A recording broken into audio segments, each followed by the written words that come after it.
Le chef de l'État a quitté Abidjan hier mercredi pour la France où il prendra part en tant qu'invité d'honneur au 40e anniversaire du Centre d'études et de recherche sur le développement international.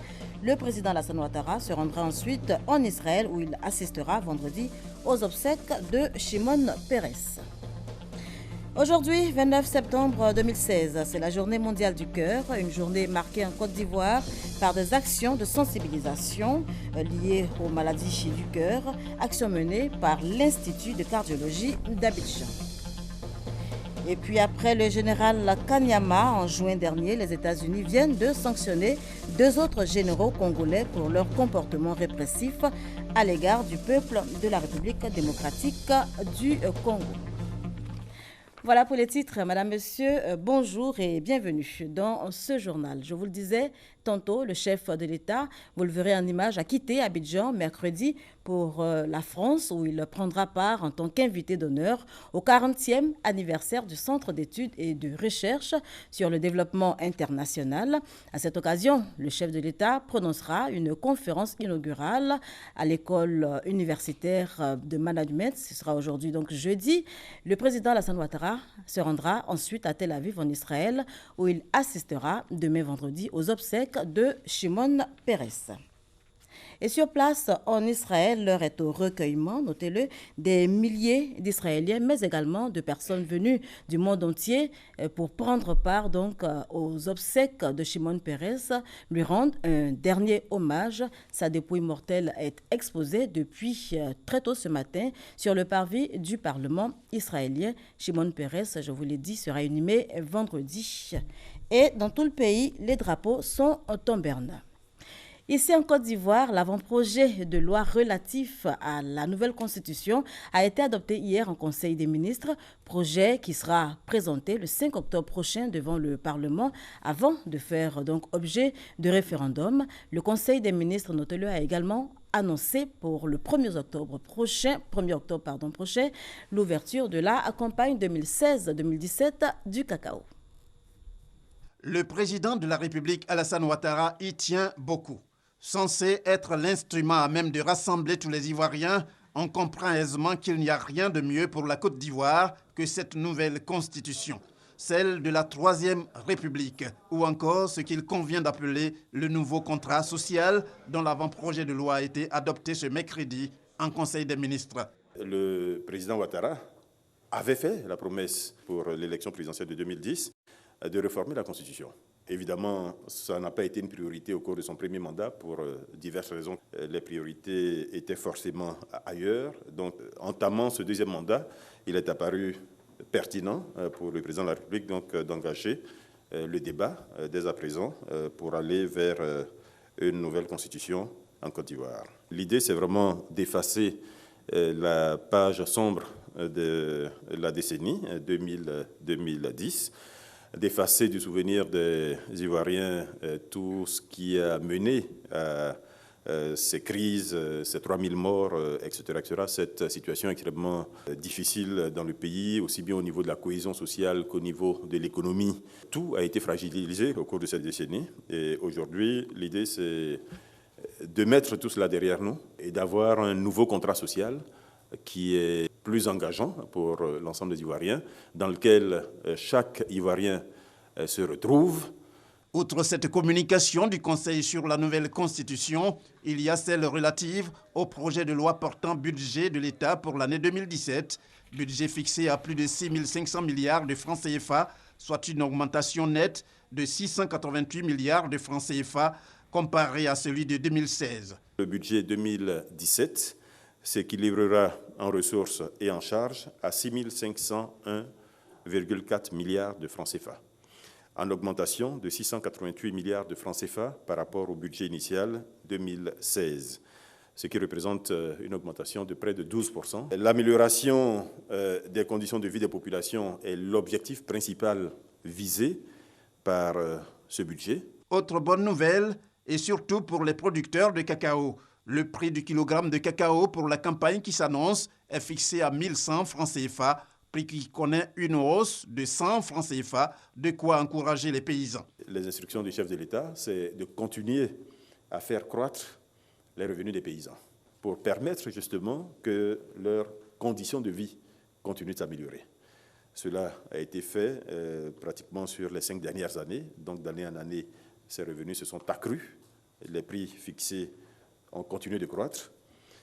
Et au vu de cet environnement que je viens de décrire, le Conseil des ministres a approuvé le barème présenté par le ministre de l'Agriculture et du Développement rural et a approuvé un prix garanti de 1 100 francs CFA par kilo aux producteurs pour la campagne principale 2016-2017. Et comme l'a annoncé le Conseil, la date choisie pour l'ouverture de cette nouvelle campagne du cacao est le 1er octobre 2016, c'est-à-dire dans 4 jours précisément. Voilà un reportage signé Jérôme Kofi Abolin. Aujourd'hui, 29 septembre 2016, c'est la journée mondiale du cœur, une journée marquée en Côte d'Ivoire par des actions de sensibilisation. Notez qu'en Côte d'Ivoire, 33% de la population vit avec des maladies liées au cœur. La fondation de l'Institut de cardiologie d'Abidjan, tout en sensibilisant, fait donc un plaidoyer pour la prise en charge des malades du cœur. Éric Goré. Campagne de sensibilisation suivie de prise de tension artérielle dans la commune d'Abobo. L'objectif est de dépister les personnes ayant les tensions très basses et très élevées afin de pouvoir les prendre en charge. Ici, sous cette tente, les patients sont pesés. Après cette étape, ils se retrouvent devant les infirmiers pour la prise de tension. Lorsque la tension est normale, le patient reçoit une trousse contenant des brochures d'informations pour maintenir sa santé. La dame m'a dit que j'étais vraiment bon. Les bonnes pratiques alimentaires, c'est-à-dire d'abord manger sain, moins gras, moins sucré, et pour aussi faire régulièrement de sport. Pour ceux qui n'ont pas une tension normale, ils sont immédiatement conduits devant les médecins pour leur prise en charge. En fait, ce qui arrive chez nous, c'est ceux qui ont exactement une pression artérielle qui est au-dessus de la moyenne, de la normale. C'est-à-dire qu'ils ont une pression qui dépasse 135 en systolique et puis 80, on a mis là-bas 85 ici en diastolique, c'est-à-dire le second chiffre là. Oui. Exactement. Donc une fois que ça dépasse là, on envoie vers nous les cardiologues pour pouvoir soit les prendre en charge, soit leur donner des mesures hygiéno-diététiques afin de pouvoir mieux suivre leur pression artérielle. Le plus important, c'est de venir très tôt pour se faire dépister. Une fois que tu es vite pris en charge, je crois que tu évites les risques. Cette campagne de sensibilisation et de prise de tension artérielle est l'œuvre de la fondation ICA. Elle va durer une semaine et va sillonner plusieurs communes de la ville d'Abidjan. La Croix-Bleue, plus que jamais engagée dans la lutte contre la toxicomanie et l'alcoolisme. À l'occasion de la célébration le 23 septembre dernier, à Bouaké, de la Journée internationale de la Croix-Bleue, l'accent a été mis sur la toxicomanie chez les jeunes. Ces derniers ont été donc sensibilisés sur les dangers de la consommation des substances telles que l'alcool, le tabac et toute autre forme de drogue. Maria Kobi, Ouattara Amadou Walter. Une jeunesse entreprenante sans toxicomanie, thème retenu pour l'édition 2016 de la Journée nationale de la Croix-Bleue de l'Église méthodiste unie de Côte d'Ivoire. Cette année, c'est le district missionnaire de Bouaké qui a abrité cette commémoration. L'une des activités a été la formation des responsables des structures du district de Bouaké. À cette occasion, le président national de la Croix-Bleue Côte d'Ivoire a tiré la sonnette d'alarme sur les conséquences de la consommation des substances toxiques, telles que le tabac, la drogue et l'alcool. Si cette jeunesse veut être entreprenante, c'est dès maintenant que cette jeunesse doit prendre tous les atouts de son côté pour ne pas tomber dans ces vices-là. Parce que cette jeunesse sera une charge énorme, d'abord pour sa famille et ensuite pour l'État de Côte d'Ivoire. Et cette charge sera lourde de conséquences. Les bénéficiaires de cette formation se disent désormais outillés pour mieux sensibiliser la jeunesse des districts missionnaires dont ils ont la charge. C'est une formation qui nous éclaire sur beaucoup de choses. Ça nous éclaire parce que ça nous donne des arguments pour apporter en tout cas le message de changement à toute la population, mais aussi en particulier à nos jeunes frères, parce qu'ils sont appelés à être la Côte d'Ivoire de demain, à être l'église de demain. La Croix-Bleue existe en Côte d'Ivoire depuis 1930. Elle aide les personnes qui ne peuvent se passer de l'alcool et autres drogues. Depuis 1972, elle dispose d'un centre de cure et de désintoxication. L'accès à l'information, un droit pour tous. C'est le thème retenu pour la célébration ce mercredi de la Journée internationale de l'accès universel à l'information. La première du genre, c'est que la date du 28 septembre est désormais décrétée Journée de l'accès à l'information par l'UNESCO. Malika Koulibaly, Abou Sanogo. L'année 2016 est la première année au cours de laquelle est célébrée la Journée internationale du droit à l'information proclamée par les États membres de l'UNESCO en novembre 2015. Son objectif est de permettre à tous d'avoir accès à l'information en tout temps et en temps réel. L'UNESCO, soucieuse de contribuer au renforcement du droit à l'information, a instauré cette journée de l'accès universel à l'information pour rappeler chaque année aux citoyens qu'ils ont le droit d'accéder aux informations et aux documents publics détenus par les organismes publics et aussi aux organismes publics qu'ils ont l'obligation de diffuser au public les informations et les documents qu'ils détiennent. Le message de la directrice générale de l'UNESCO, Irima Bokova, a été lu par son représentant résident en Côte d'Ivoire. L'accès à l'information est indispensable à l'inclusion et au dialogue et est un pilier de l'état de droit et de la bonne gouvernance. Il est essentiel pour ouvrir de nouvelles voies vers la prospérité individuelle et le développement durable. À cette célébration, la ministre de la Communication, Afoussiata Bambalamine, a remercié l'UNESCO pour l'instauration de la Journée internationale de l'accès universel à l'information. L'UNESCO montre son attachement aux valeurs dont dépend le bon fonctionnement démocratique des sociétés et le bien-être de chaque citoyen. Des panels et exposés sur le droit à l'information ont également été au menu de cette célébration. Direction Bouna, le secrétaire général du médiateur de la République, hier en ce moment, Koulibaly Pana Souleymane rencontre les protagonistes du conflit intercommunautaire qui a secoué récemment la ville et fait au moins 22 morts en mars dernier. La médiature recueille les différents témoignages pour établir une analyse complète de la situation. Il est question, vous l'avez certainement compris, de ramener la paix dans la localité. Eugène Toubé. Une mission soigneusement préparée après le report de celle annoncée au mois de mai dernier. Le médiateur de la République a mis un accent particulier sur la communication en associant les médias locaux pour la diffusion des messages d'information et de sensibilisation. Résultat, les populations dans toutes leurs composantes ont massivement participé aux journées d'écoute avec possibilité de requête. Une rencontre fortement attendue à Bouna où à ce jour, l'exemplaire Vivre ensemble d'hier a volé en éclats. Avec le passage du chef de l'État, beaucoup de contradictions ont pu être gérées. Nous assistons de plus en plus à des cadres de concertation entre les différents leaders et cela déjà trace les voies d'une réussite pour la mission du grand médiateur. Ceux qui vivent au village, certes, sont les acteurs du terrain, mais il y a ceux qui sont la diaspora, qui ont une part importante dans ce conflit que nous avons vécu. Donc il faut les écouter. À Bouna, tout allait bien jusqu'au 23 mars 2016. Ce jour-là, la ville sombrait dans la violence, subissant le contre-coup d'un conflit entre agriculteurs et éleveurs dans le village de Kwanzarani, à une trentaine de kilomètres de Bouna. Communauté lobby contre Koulango et Malinké associés s'était affrontée dans une extrême violence. 6 mois plus tard, le médiateur de la République est à la rencontre des populations, directement ou indirectement impliquées dans ce conflit, au nom de l'harmonie intercommunautaire et de la paix, et sur le ton consacré à l'espoir. C'est déjà un bon départ. Nous avons vu l'intérêt que les gens manifestaient par rapport à l'arrivée du médiateur. À savoir qu'ils sont prêts à dire leur part de vérité sur ce qui s'est passé, pour nous permettre d'avoir toutes les informations nécessaires pour engager une médiation en profondeur qui puisse permettre de régler le problème qui s'est posé et de prévenir à l'avenir le même type de conflit ailleurs et à Bouna en particulier. L'objet de la visite du médiateur de la République, c'est la recherche de la paix, avec pour méthodologie des rencontres d'échange, des séances d'écoute avec les protagonistes du conflit.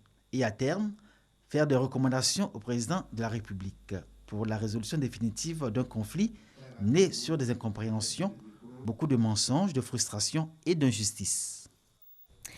Des cris de joie, mais également des pleurs hier à Abidjan et dans les villes de l'intérieur. C'est que les résultats du BTS brevet de technicien supérieur sont connus.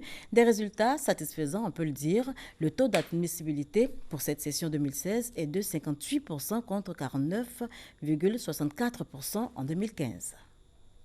Les résultats du BTS, brevet de technicien supérieur, session 2016, sont connus depuis ce mercredi 28 septembre dans la soirée. Le taux d'admissibilité est de 58%. Sur 46 118 candidats, nous avons noté 45 189 candidats présents. 26 331 ont été déclarés admissibles. Le taux de réussite de 58%, nous notons qu'il est en progression par rapport au taux de l'année dernière, où le taux d'admissibilité pour le BTS de 2015 était de 49,64%. Les candidats peuvent consulter leurs résultats sur les sites www.examenbts.net ou www.enseignement.gouv.ci. Il faut juste entrer son numéro du BTS dans l'espace réservé à cet effet et valider. Le résultat du candidat apparaît automatiquement. Dans les cyber, ils étaient nombreux à visiter ces sites. Je peux exprimer ma joie. Je viens de vérifier comment ça marche. Je vais voir à Dieu et je m'aime mon poulet. Je viens de voir que je suis admis au BTS. Je rends grâce au Seigneur. Ça a marché. J'ai tué un gros coq pour célébrer. Sur 14 508 candidats présents pour les 22 filières industrielles, 7 327 sont admissibles, soit 51%.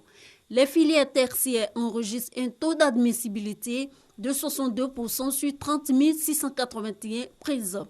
Au total, 26 331 candidats connaissent la joie de la réussite. À côté de ceci, il y a des ajournés. Je compose dans toutes les matières. Aujourd'hui, je viens vérifier. Je tire ma colonne. J'ai remarqué que je n'ai pas composé en 3 matières. Je peux admettre que je n'ai pas eu avec les trucs qui sont là. Mais je peux comprendre pourquoi on me pointe absente. Les réclamations sont reçues sur la plateforme du BTS. Le délai pour les réclamations est de 48 heures. Ils auront accès à un formulaire de réclamation qu'ils pourront remplir avec les motifs de leur réclamation. Le jury des réclamations siégera le samedi 1er octobre et donnera les résultats définitifs. Le retrait des relevés officiels et attestations d'admissibilité se fera selon un chronogramme qui sera publié plus tard sur les sites www.examenbts.net ou www.enseignement.gouv.ci. Et c'était un reportage signé Ami Sissoko. On s'intéresse à présent à la 17e réunion du comité de pilotage du projet d'appui à l'enseignement supérieur.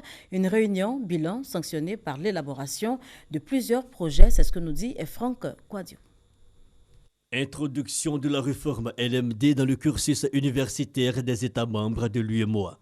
Politique régionale de l'enseignement supérieur et sa mise en réseau. Le projet d'appui à l'enseignement supérieur PAES, 8 ans après sa création, a fait du chemin. Cette 17e réunion d'Abidjan réservée au comité de pilotage du PAES a permis d'échanger sur le rapport d'achèvement du projet. Les participants venus des 8 pays de l'UEMOA, Bénin, Burkina Faso, Guinée-Bissau, entre autres, veulent en retenir les informations pour l'actualisation de la phase 2 du dit projet. D'ailleurs, le commissaire chargé du développement humain de la commission de l'UEMOA, Seydou Sissouma, a dit attendre de ces travaux des mesures hardies et concrètes. Au nom de la Côte d'Ivoire, le directeur de cabinet adjoint du ministre de l'Enseignement supérieur et de la Recherche scientifique a quant à elle souligné la nécessité d'élaborer de nouvelles stratégies à même de corriger les éventuels dysfonctionnements. Des recommandations donc attendues pour parfaire l'instrument. Le PAES, démarré depuis 2006, la première phase financée par la Banque mondiale, a pris fin le 15 septembre 2016. L'année scolaire démarre en beauté pour les élèves de l'EPP Blocos, village ébrié situé dans la commune de Cocody. La fondation Gaumont Diagou Mathurin et ses partenaires viennent d'offrir à l'école 3 salles de classe, des toilettes, mais également des tables bancs. Astou Touré. 3 salles de classe réhabilitées, 75 nouveaux tables-bancs et 2 latrines. Ce sont entre autres les dons qu'a reçu l'école primaire publique de Blocos. Un don des fondations Gaumont Diagou et NCA. Créé en 1979, cet établissement n'a pu échapper à l'usure du temps, en plus des intempéries de décembre 2015 qui ont altéré l'école avec des toitures envolées, occasionnant une mise en congé des élèves pendant 2 mois. Nous avons sollicité la Fondation pour la rénovation des classes et un certain nombre de travaux fort nécessaires et indispensables pour l'épanouissement de nos élèves. Aujourd'hui, c'est un bâtiment totalement réhabilité avec 3 bureaux équipés, un urinoir et des lave-mains à hauteur de 15 millions de francs CFA. Augustin Sarmas, directeur régional d'Abidjan 1, également représentant du ministre de l'Éducation nationale, a remercié les donateurs et prodigué des conseils aux élèves et aux encadreurs. Je vous exhorte à sensibiliser les élèves pour adopter des comportements éco-citoyens. Vous avez à travers ces dons satisfait le 12e point des leviers de promotion de la qualité, en tout cas dans le milieu scolaire, à savoir la création d'un environnement socio-éducatif favorable à la réussite scolaire. Des engagements ont été pris, à nous aussi de respecter ces engagements. Les élèves, visiblement heureux, ont toutefois exprimé une doléance, à savoir la construction d'une cantine, d'une bibliothèque, une salle d'informatique et l'acquisition d'une boîte à pharmacie. Les enfants des transporteurs, eux non plus, n'ont pas été oubliés en cette rentrée scolaire. Le Haut Conseil du patronat de l'entreprise de transport routier de Côte d'Ivoire et la Mutuelle générale des chauffeurs professionnels de la CEDEAO ont fait don de kits scolaires à ces tout-petits et c'est Franck Quadio qui nous en parle. Des kits composés de stylos, de cahiers et d'ensembles géométriques, le tout d'une valeur de plus d'1 million de francs CFA. C'est le don de la MUGCP, Mutuelle générale des chauffeurs professionnels de la CEDEAO, en collaboration avec le Haut Conseil du patronat de l'entreprise de transport routier de Côte d'Ivoire. Cette action vise à accompagner les chauffeurs dans la scolarisation de leurs enfants. Les charges sont trop. C'est pour accompagner pour cette année la rentrée soit aussi plus facile pour eux. Ce que nous donnons aujourd'hui ce soir, c'est pour permettre à chaque chauffeur de pouvoir scolariser son enfant avec ses kits scolaires. Dans l'année prochaine, si Dieu nous donne longue vie, ça serait plus que ça encore. L'initiative est bien appréciée pour les récipiendaires. Cela permettra d'alléger leurs charges en cette période de rentrée scolaire. Ça va diminuer aussi mes dépenses. Oui. Si chaque année, Dieu lui donne la force à ce qu'il puisse nous faire ces cadeaux, on allait être aussi fiers de ça. Vraiment, je suis tellement content. Je suis fier. Créée en février 2009, la MUGCP a pour mission d'œuvrer à l'amélioration des conditions de vie et de travail des chauffeurs, mais aussi de défendre leurs intérêts matériels et moraux. Elle a à son actif plusieurs actions, entre autres le projet Un chauffeur, un véhicule, projet qui a permis l'octroi de 50 véhicules aux chauffeurs.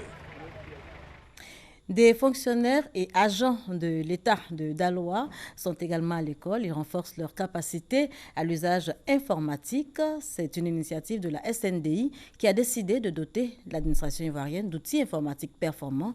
Objectif, une meilleure gestion efficiente des services de l'État. Thérèse Ouboué. 160 fonctionnaires et agents de l'État issus de 40 structures de la région du Haut-Sassandra prennent part à cette formation.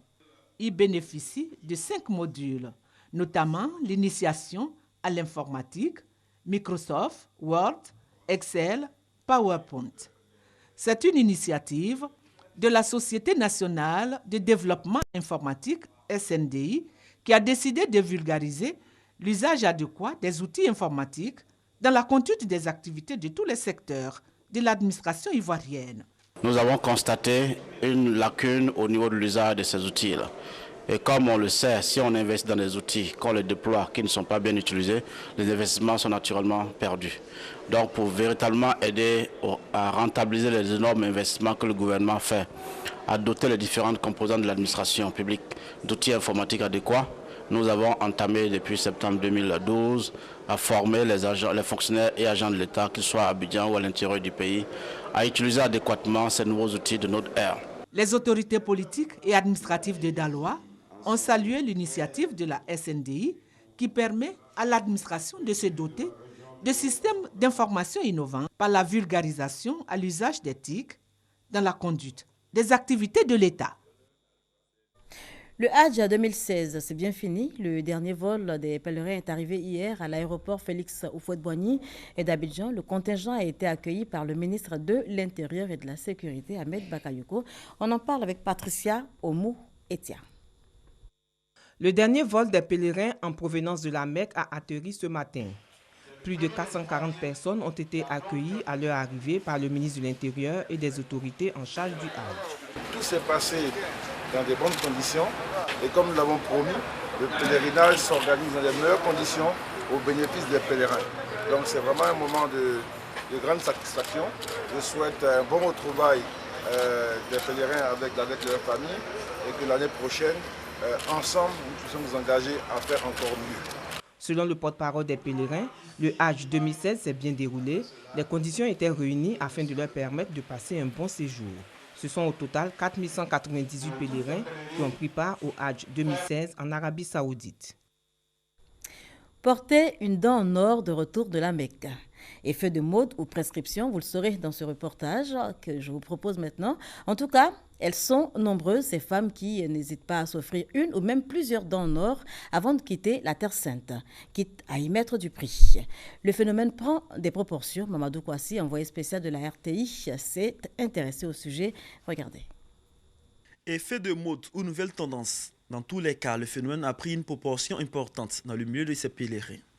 Jeunes filles, adultes ou vieillards, elles ont toutes été touchées par le virus, le port des dents en or. C'est pour que les gens me différencient avec celles qui ne sont pas encore venues ici, c'est tout. C'est un signe de la Mecque, en quelque sorte. C'est joli à voir. Et moi-même, j'ai beaucoup aimé ça parce que mon nom signifie l'or.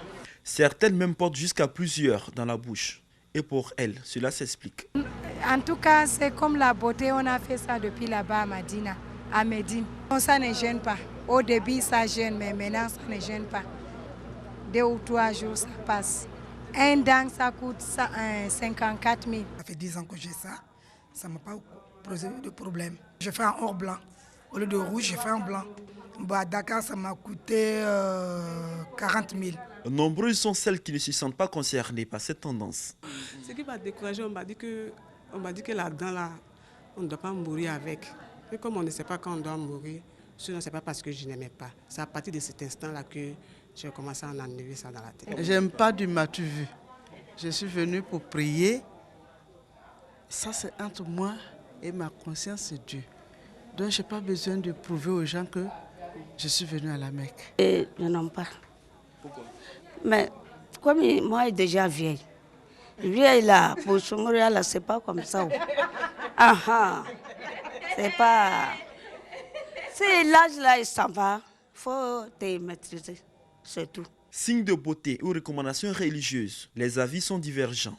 Mais dans tous les cas, cette initiative n'est pas approuvée par la médecine. Ce n'est pas bon pour la santé des dents.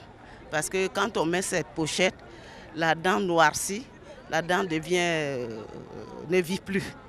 Et c'est un risque pour la personne qui met cette prothèse-là. Les femmes ne sont pas les seules à porter les dents en or. Même chez les hommes, on retrouve ces signes de beauté. À cela s'ajoute le port de bagues en argent blanc accompagné de pierres. Hors de chez nous, et vous le verrez en image après le général Kanyama en juin dernier, les États-Unis viennent de sanctionner 2 autres généraux congolais pour leur comportement répressif à l'égard du peuple de la République démocratique du Congo. Ce sont cette fois les généraux Gabriel Amissi Kumba et John Numbi qui sont dans le collimateur de Washington. Le département du Trésor vient de geler leurs avoirs éventuels aux États-Unis et il est interdit à tout ressortissant américain de réaliser des transactions avec ces derniers. Aux États-Unis, les victimes du 11 septembre peuvent désormais poursuivre Riyad. Et quelques heures après le Sénat américain, la Chambre des représentants a annulé pour la première fois ce mercredi un veto de Barack Obama qui redoute les conséquences d'une nouvelle loi en faveur des victimes des attentats. Et puis pour rappel, sachez que le chef de l'État a quitté Abidjan hier, mercredi, pour la France, où il prendra part en tant qu'invité d'honneur au 40e anniversaire du Centre d'études et de recherche sur le développement international. À cette occasion, le chef de l'État prononcera une conférence inaugurale à l'école universitaire de management. Ce sera donc aujourd'hui jeudi. Le président Alassane Ouattara qui se rendra par la suite à Tel Aviv en Israël où il assistera vendredi aux obsèques de Shimon Peres. Merci de nous avoir suivis.